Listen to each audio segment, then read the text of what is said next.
Maayong adlaw sa inyong tanan. Narito muli ang inyong guro sa Pilipino, Ginoong Raxel A. Sanga, upang talakayin sa inyo ang aralin sa ikalawang markahan sa Pilipino 7. Halina, pag-usapan natin ito. Layunin ng pag-aaral natin na ibibigay ang kahulugan ng sariling interpretasyon sa mga salitang paulit-ulit na ginamit sa mga akda, sa mga salitang iba-iba ang degree o antas ng kahulugan, pagkiklino mga di pamilyar na salita mula sa akda at mga salitang nagpapahayag ng damdamin. Na isusulat ang isang editorial na nanghihikayat kaugnay sa bansa. Ang ating pag-uusapan ay tungkol sa dula. Dula na pinamagatang Patria Amanda 1916. Dula mula sa Cebu. Pagsulat ng editorial na nanghihikayat. Gawin natin ang unang gawain. Tuklasin natin. Sa gawain ito, gawain 2, Viva Pit Senyor. Basahin at unawain ang maikling seleksyon ukol sa festival o pagdiriwang na ginaganap sa Cebu. Sagutin ang mga sumusunod na tanong at bilugan ng titik ng tamang sagot. Sinulog Festival.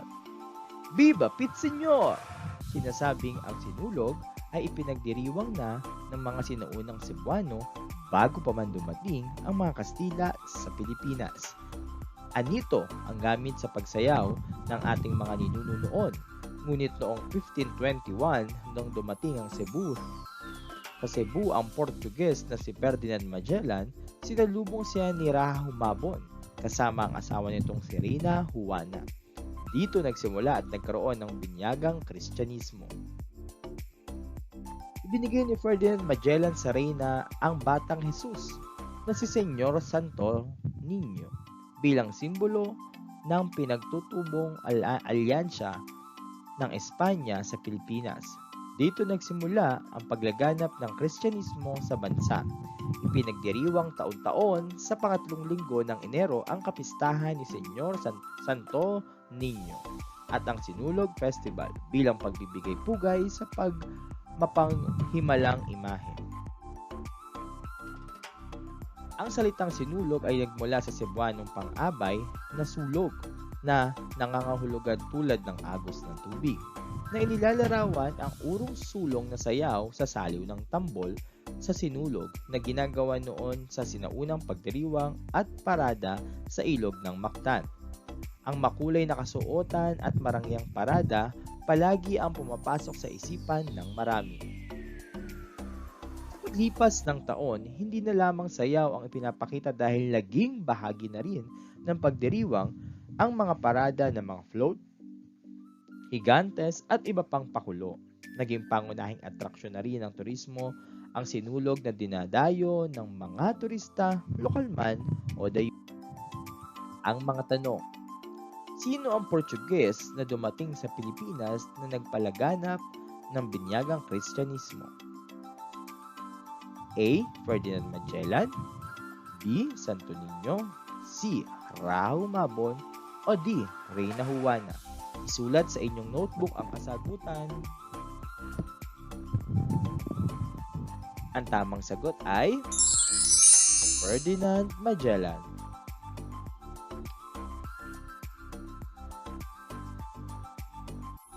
Ipinagdiriwang ng mga blank ang Sinulog Festival. A. Boholano, B. Cebuano, C. Aklanon, o D. Ilonggo. Ang tamang sagot ay D. Cebuano. Tama. Ano ang ibig sabihin ng salitang sulog? Sayaw sa saliw ng tambol, kapistahan ni Santo Niño, C. Tulad ng agos ng tubig, o D. Binyagang Kristyanismo. Tamang sagot ay C. Tulad ng agos ng tubig. Ang imahe ng blank ang hawak ng mga Cebuano sa pagsayaw ng sinulog. A. Santa Marta, B. San Joaquin, C. Santa Ana, or D. Santo Niño. Letter D, Santo Niño. Ano ang sinisigaw ng mga dumadalo at nakikiisa sa pagdiriwang ng sinulog? A. Viva Pit Señor. B. Vivo Pit Siesta. C. Viva Viva. O D. Mabuhay. Ang tamang sagot ay A. Viva Pit Señor. Kung ikaw ay nakakuha ng 5 puntos, napakahusay mo. Subukan naman natin gawin ang gawain 4, paglinang ng talasalitaan. Balikan ang natutuhan sa pagklino. Narito ang mga salita na isasaayos mo batay sa tindi ng kahulugang ipinahahayag. Lumbay, nalungkot, namanglaw. Ano kaya ang una? Sagutan sa inyong notebook.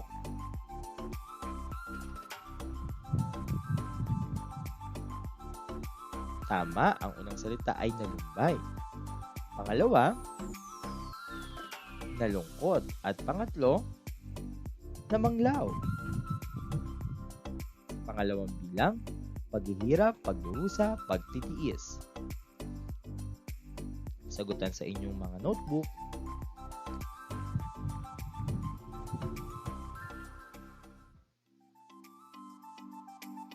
Ang una ay pagtitiis. Sunod, paghihirap. At pangatlo, pagdurusa. Pangatlong bilang, pagtutunggali, pagtutuos, paglalaban, paghihimagsik, pagdidigma.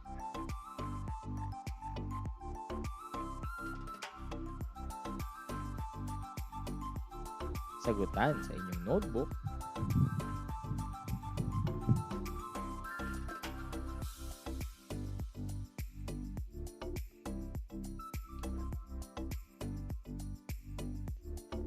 Isiping mabuti ang inyong sagot. Ang unang salita ay paghihimagsik, pagtutunggali, pagtutuos, paglalaban, at pagdidigma. Ayan. Sunod. Ika-4, pagkagutom, pagkatimawa, pagkasiba, pagkatakaw.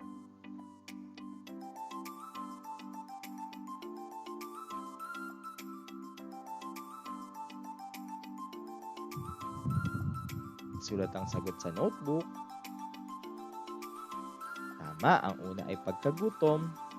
Pangalawa, pagkatimawa. Pangatlo, pagkatakaw. At pang-4, pagkasiba. Panghuling bilang, naguguluhan, naliligalig, nababalisa.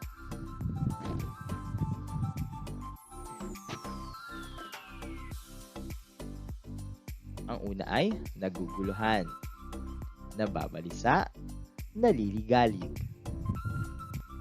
Yan. So naisaayos natin ang mga salita sa pamamagitan ng pagkiklino. Talakay naman natin ang akda. Alam kong nabasa na ninyo na ang dula ni Patri Amanda 1961.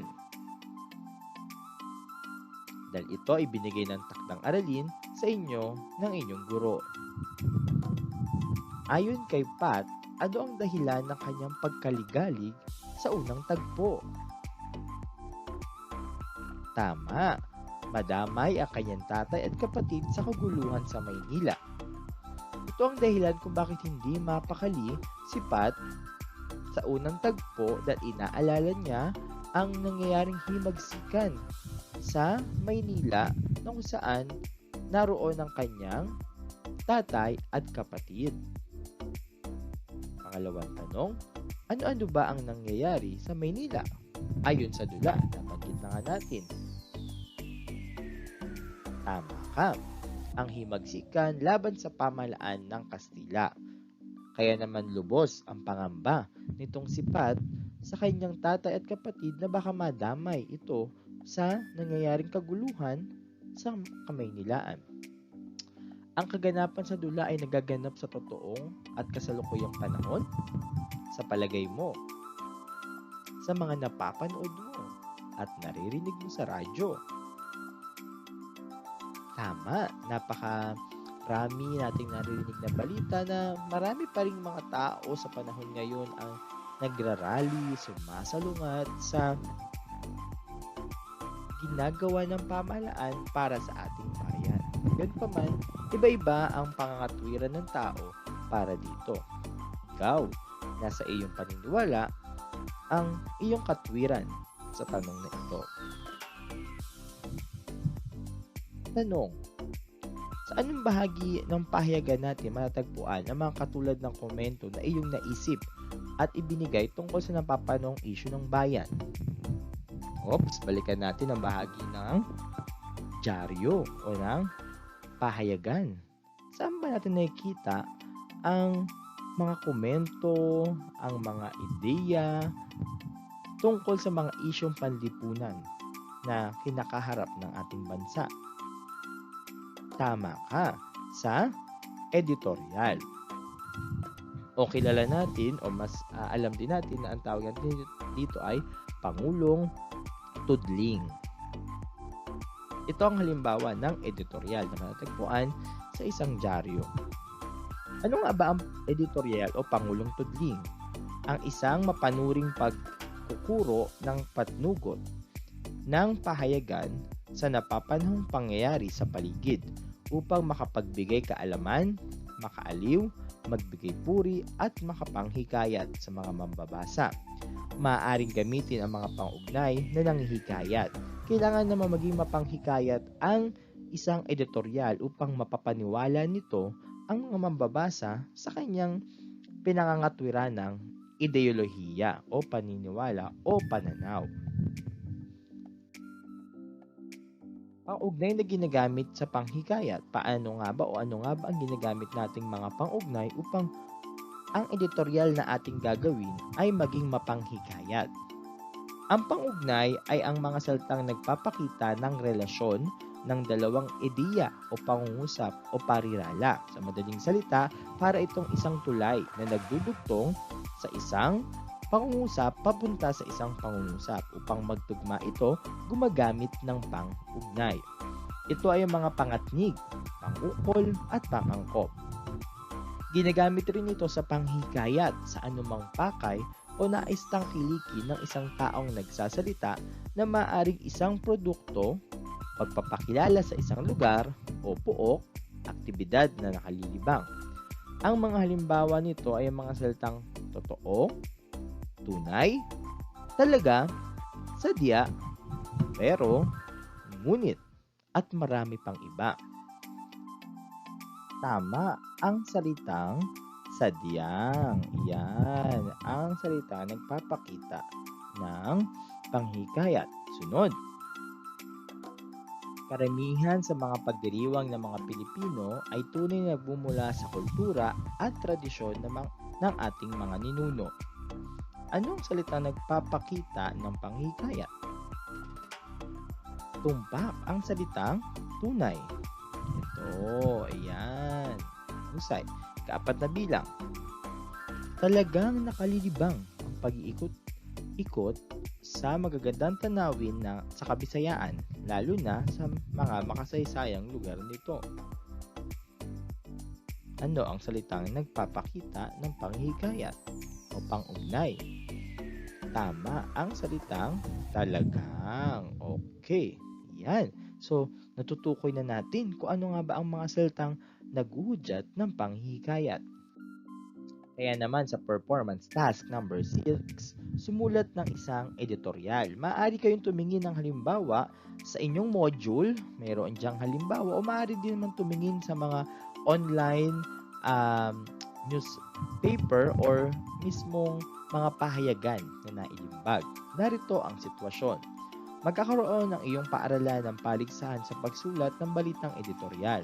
Para sa paghahanda ngayon taon sa Division School Press Conference, isa ka sa mga kalahok na napili ng inyong guro na sumulat ng balitang editorial tungkol Sa napapanahong issue, ibahagi ang iyong talento sa pagsulat at gamitan mo ito ng mga pang-ugnay na nagpapahayag ng panghihikayat. Muli, kailangan pong tumingin ng isang halimbawa upang magkaroon kayo ng ideya at magbasa-basa muna ng ilan sa mga balitang napapanahon, lalo na sa tungkol iba ito sa COVID-19 upang maging sigurado kayo sa inyong ilalagay na mga impormasyon. Huwag pahirapan ng sarili. Ang kailangan lamang ay kakitaan ng totoong impormasyon, kakitaan ng inyong pananaw o ideya o opinyon sa isang isyong napapanahon sa lipunan natin at dapat ginagamitan ito ng mga paugnay ng panghihikayat. Matapos ito ay ipaskill sa Google Classroom o ipasa sa inyong mga guro sa pamamagitan ng Messenger. Sagutan ng mga sumusunod na gawain. Talakayin natin gawain 5 at gawain 6. Sa wika at gramatika, nariyan ang pagsasanay 1. Pagyamanin natin gawain 6. At syempre, ang pagsusulit, subukin natin at tayahin natin. Yan, panibagong kaalaman na naman ang iyong natutuhan. Kung may tanong, maaring magmensahe sa inyong mga guro. Isang magandang araw muli sa inyong lahat. Ako, si Ginoong Raxel Sanga, ang inyong guro sa Pilipino. Paalam!